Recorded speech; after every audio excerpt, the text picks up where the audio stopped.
Hello, thank you for joining us for today's webinar put on by the Green Sports Alliance. It's an exciting opportunity to talk about a new program called Play to Zero, and it's especially appropriate to do it on October 6th, which is Green Sports Day, which we launched a number of years ago and did that at the White House under the Obama administration. And here we are several years later launching a new program called Play to Zero, and we get to hear from some great speakers today about the great work that's being done around the Colorado Rockies and the water issue. So I'm Scott Jenkins, board chair of the Green Sports Alliance. It's a pleasure to be here with you all, so thanks for joining us. And with us today, we have Heather Schrock from Bonneville Environmental Foundation, Dana Dallavalle with the Colorado Water Trust, and Ian Dyer from the Colorado Rockies. So with that, we're going to kick off with a short video that will tell the story of what was done around the All-Star game, but more than that, around the entire Colorado Rockies baseball season to protect water in the West. So let's roll the video.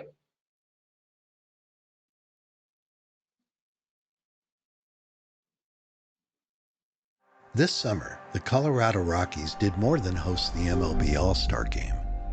They harnessed the game and the power of collaboration to protect critical watersheds and restore 30 million gallons to the Colorado River during another summer of historic drought. Working with local partners, they secured water from an upstream reservoir to feed the Frying Pan and Roaring Fork rivers in Grand Valley Power Plant, where it generated clean hydropower for the region before being released back into the Colorado at the head of the critical 15-mile reach.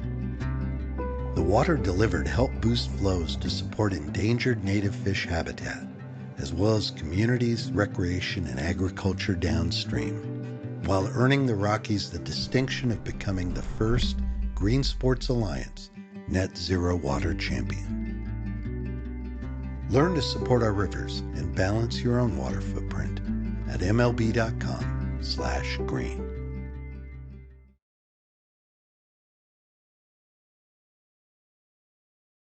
All right, with that, we're going to hand it off to Heather Schrock from Bonneville Environmental Foundation. And Bonneville BEF has been good friends of the Green Sports Alliance from even the early days before we officially launched the organization, and has done tremendous work around energy and water and a number of environmental issues. So Heather, take it away. Thanks so much, Scott, and good morning or good afternoon, depending on where you're calling from today or where you're watching this from. Again, my name is Heather Schrock. I'm the Director of Environmental Partnerships at Bonneville Environmental Foundation. And we are a 23-year-old environmental nonprofit based out of Portland, Oregon, but our work is national and sometimes international in nature. We've been working at the nexus of water, renewable energy, and climate for many, many years. This program that you're seeing, Business for Water Stewardship, is kind of the umbrella program for our corporate and business water stewardship work. Underneath this work is a lot of different ways that we interact with businesses, sports teams, universities, other nonprofits, and other water users that want to look at how they can work with their water usage, and basically, similarly how you might think about carbon in a lot of ways, offset that water usage or balance that water usage. So we work with water projects in nature, restoring water so that businesses, sports teams, all of those folks that I mentioned can think about how to balance their water usage outside their four walls and go beyond conservation and reduction. Next slide, please. One of the programs underneath Business for Water Stewardship, which was on the last little bit of the video, also is Change the Course. And Change the Course is kind of our outward-facing or marketing engagement platform, and this is a way for businesses to come together to support even larger projects as a team, so to speak. And it's a great way to engage with folks in different ways. So Change the Course is kind of our platform that we put out there so that you can engage with your employees, your stakeholders, your users. Several corporations have used this Change the Course branding to bring together this work in water restoration.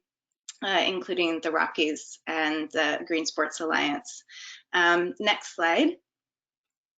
So one of the tools that we created to provide this ability to balance a water footprint is something called a water restoration certificate. Now, this is a registered track third-party verified certificate, again, similar to a carbon offset or a renewable energy certificate, where one certificate represents 1,000 gallons of water balanced to a critically depleted watershed, creek, river, any place that needs the water to be restored. Next slide. So there are various ways that you can restore water.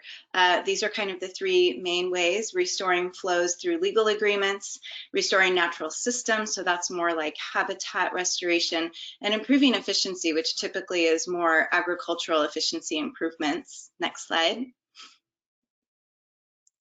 So for example, with improved efficiency, there's a lot of inefficiencies, unfortunately, that farmers have to deal with their water usage, including drainage pipes, inefficient irrigation systems. So when we improve that efficiency, we keep the water in stream.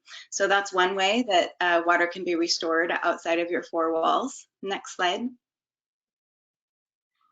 Another way is obviously restoring natural systems themselves. So these are the habitat improvements that can replenish depleted wetlands and streams. And sometimes these types of projects also include quality improvements, and it's not just volumetric improvements. Next slide. And lastly, we've got the restoration of flows, and these are those legal agreements that are built around some of the very archaic laws that were written hundreds of years ago around water rights. Water rights are basically written in a way that incentivizes using the water. So use it or lose it is kind of how they are written. So what that means is that farmers who have a certain amount of rights to use waters on their farms, if they don't use all the water that they have rights to in a particular year, they could lose those rights the next year. So that doesn't incentivize conservation, but there are legal agreements that can work around this that I'm sure Dana can speak to in more detail, especially around the project that was supported with the Rockies and the GSA and MLB. Next slide. So just to show you a little bit of the impact of the progress of this type of work, I'll draw your attention to that last point there on the bottom. Through this work, 28 billion gallons has been restored around the country, and we're now moving this work internationally. So that number just keeps going up.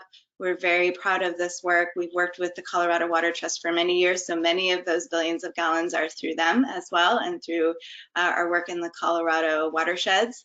And we've engaged several sponsors. We've supported a number of NGO partners through this work. So this is work that needs to continue. This is just the tip of the iceberg. Next.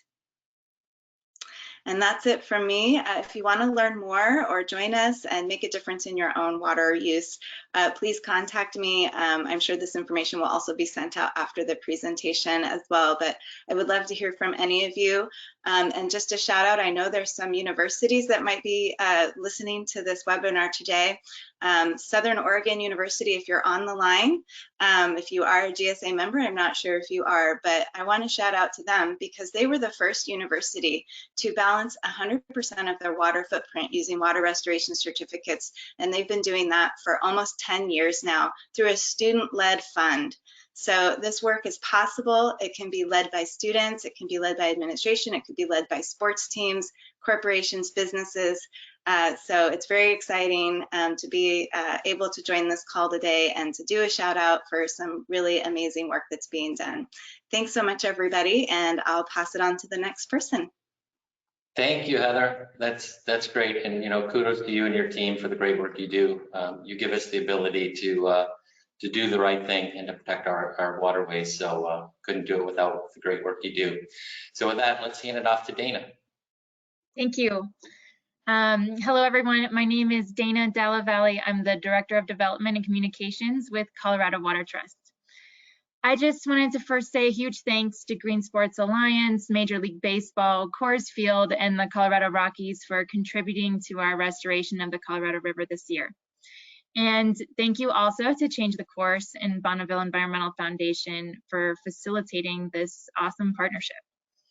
So I'll just quickly give you some background on what Colorado Water Trust does throughout the state of Colorado, and then I'll share with you a little more about the project, the 15-mile reach project that was featured in the video. So next slide, Garrett, thanks. Our rivers in Colorado work hard. They provide water for people's homes, for agriculture, for recreation such as rafting, tubing, and fishing, for industries, and also our rivers provide for the states and communities downstream. With booming population growth and continuous devastating droughts, our rivers, although typically roaring in the spring during runoff season, are drying up too early in the spring, in the summer and fall, and they can't support healthy ecosystems and local economies. So Colorado Water Trust was founded 20 years ago to find creative ways for water users to be able to contribute some of their water rights back to rivers, especially during these critical months when they needed water the most. We work a little like a land trust that buys land for conservation. We buy, or more often lease, water for the benefit of the environment. We work with state and federal agencies, farmers and ranchers, corporations, municipalities, and more to monitor river health, purchase water, and restore rivers. In any given year, we have over 50 partners on all our projects. So for us, collaboration is key to success. Since 2001, we've restored over 16.8 billion gallons of water to nearly 600 miles of rivers and streams throughout the state of Colorado. So the next slide, Garrett, thanks. The 15-mile reach project on the Colorado River is one of our biggest projects yet. This section of the Colorado between Palisade and Grand Junction supports a powerhouse of environmental and economic wealth. Several farms and ranches depend on its flows. Rafting agencies profit from strong flows, and 4 native endangered fish species use the reach to spawn each year. This stretch has for years flowed notoriously low and sometimes even dry. But water users couldn't figure out a way to keep the river at healthy levels. They were up against, as Heather mentioned, a century-old system of water law that was created to pull water out of rivers, but not to keep it in. Just upstream of the 15-mile reach is the Grand Valley Power Plant, which was featured in the video, which provides clean energy to the town of Palisade in Colorado. Using a novel approach, Colorado Water Trust developed a solution with the owners and operators of the power plant, which are Grand Valley Water Users Association and Orchard Mesa Irrigation District. And the solution was to lease water from upstream reservoirs and then deliver it to the hydroelectric plant, which then creates clean energy and then returns it to the head of the 15-mile reach in the Colorado River to boost depleted flows. Other important partners are the Upper Colorado Endangered Fish Recovery Program, which help us monitor the health of those 4 native endangered fish species, and the Bureau of Reclamation, which help protect the water all the way to the Grand Valley Power Plant. So since 2019, we've purchased nearly 2 billion gallons of water from Rudeye Reservoir just north of Aspen, which then boosted flows in the Frying Pan River and the Roaring Fork Rivers before it converged with the Colorado River. The Grand Valley Power Plant has aging infrastructure and needed repairs. Our additional water has contributed to earned revenue, and we were able to raise funds from Walton Family Foundation to support the reconstruction of the plant, which will be underway later this year. This project has many benefits. It supports 4 native endangered fish species in a critical reach they use for spawning and foraging. It supports the agricultural and recreation industries with boosted flows in the river. And it produces clean energy for the region, even ensuring that the Grand Valley Power Plant gets the renovations they need to work at optimum capacity. So we are honored to have so many diverse funders for this project, in addition to those mentioned earlier, also Coca-Cola, Intel Corporation, Dannon, Coors Seltzer, and Lyda Hill Foundation have also made this project possible. Projects like this are years in the making, with research, facilitated conversations, extensive legal work, and cultivated trust building among stakeholders. It's what we at Colorado Water Trust specialize in. So thank you for being part of this important work to restore the 15-mile reach of the Colorado River. Back to you, thanks. Thank you, Dana. And it's so nice and refreshing to kind of get ourselves out of our daily mode where we take water for granted and really have no sense of the natural environment most of the time, or how important it is to protect these valuable resources. So thank you for transporting us back to nature there briefly. With that, into the heart of the city in Denver, let's hear from Ian about the great work that the Colorado Rockies do, and in particular what they did around the All-Star game. So Ian. Thanks, Scott. Glad to be here. Glad to talk about everything that we did. Just started off right here. We had a green team that actually went through the stands of the three events: the Home Run Derby, the Futures game, and the actual All-Star game. And they went through and down and collected recycling from the fans that just passed it down, and went through each section. And that helped not only with us in recycling everything, but also with obviously the after hours of cleaning everything, because it took that footprint out of there. We also had a huge volunteer group that went to 3 different garden centers and refreshed all those gardens. As you can see, we got a couple of mascots that even helped out too.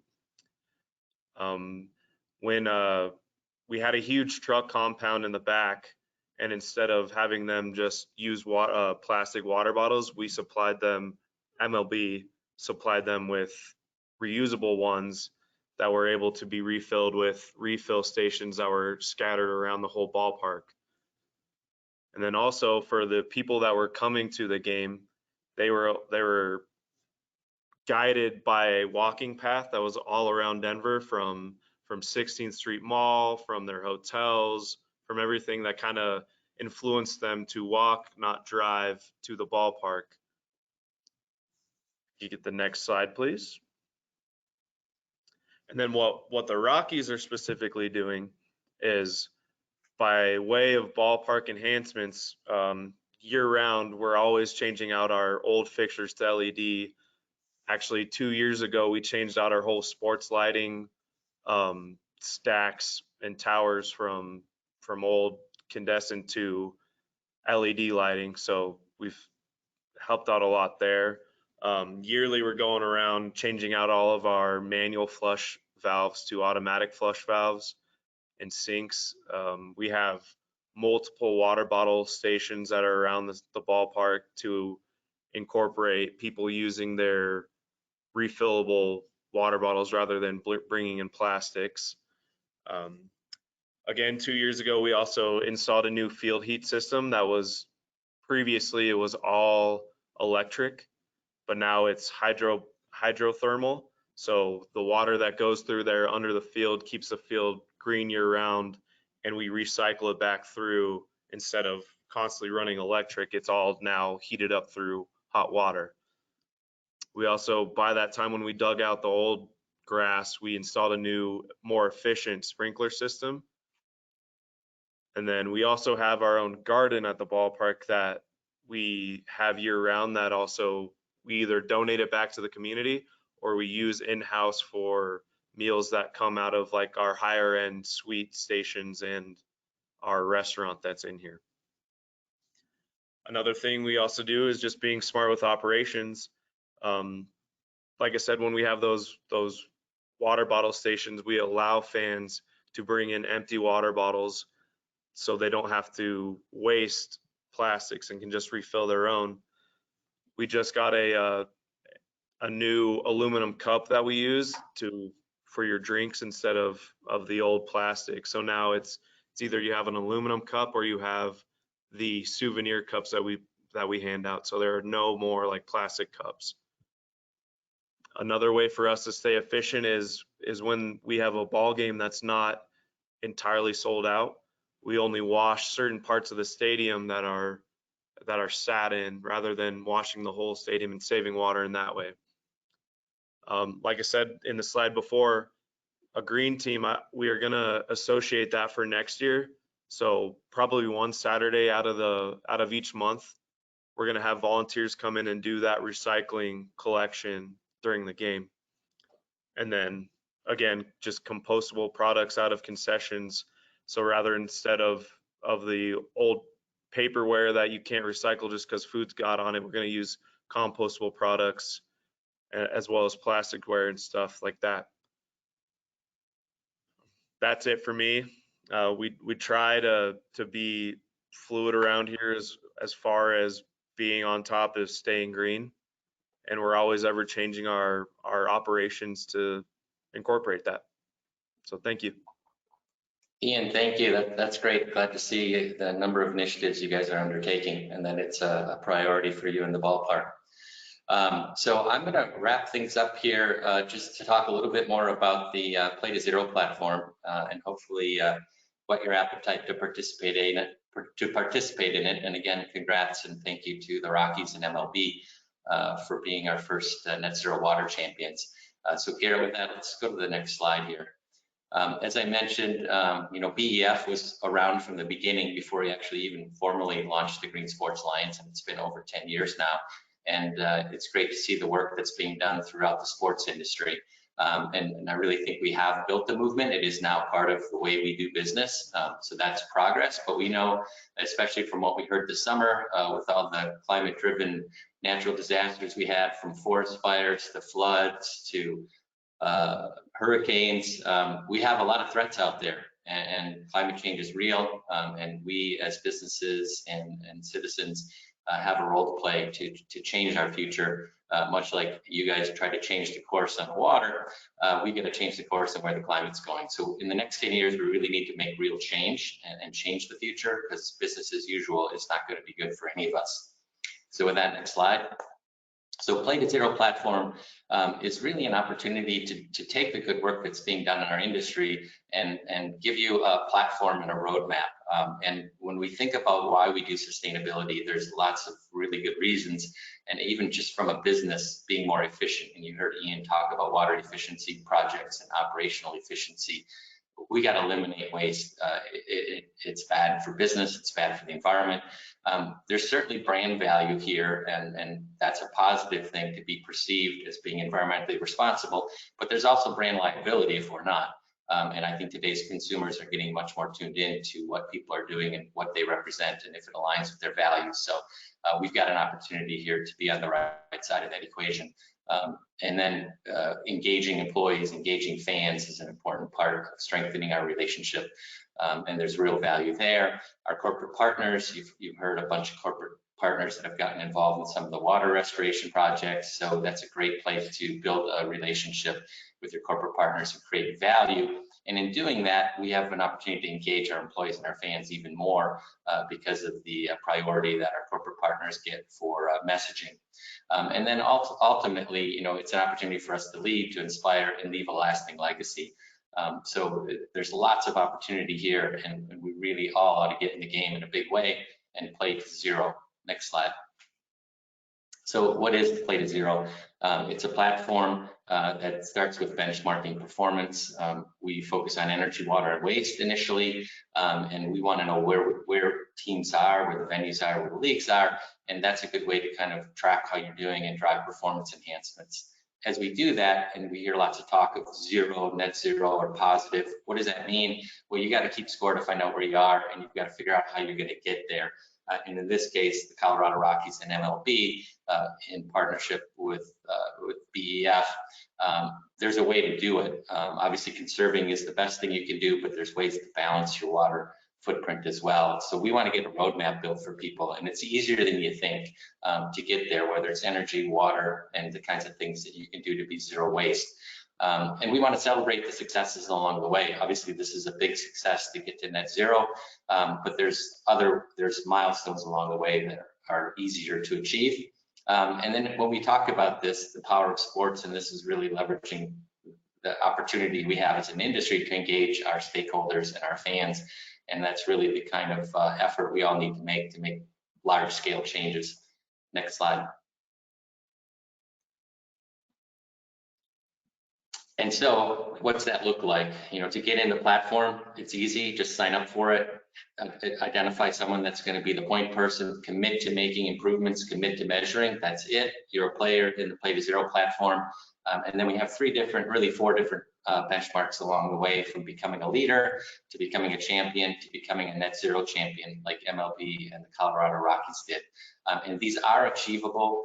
They will drive the performance of your venue, of your building, and we really want to get everybody who's a member involved in this, and start to derive the opportunities, the value we can create through doing this, and to really leave a lasting legacy and protect our businesses and really protect our future.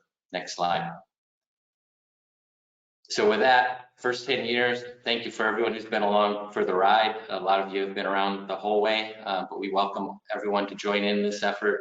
The next decade, we really need to change the future, and we hope that you look to Play to Zero as a means to do that and create value along the way, so we can leave a lasting legacy for a better future. So with that, I want to thank everyone for joining us today. Thank you to Dana, to Ian, and to Heather for participating and bringing this recognition to fruition. And have a great Green Sports Day, and let's all commit to making a real change out there. Thank you.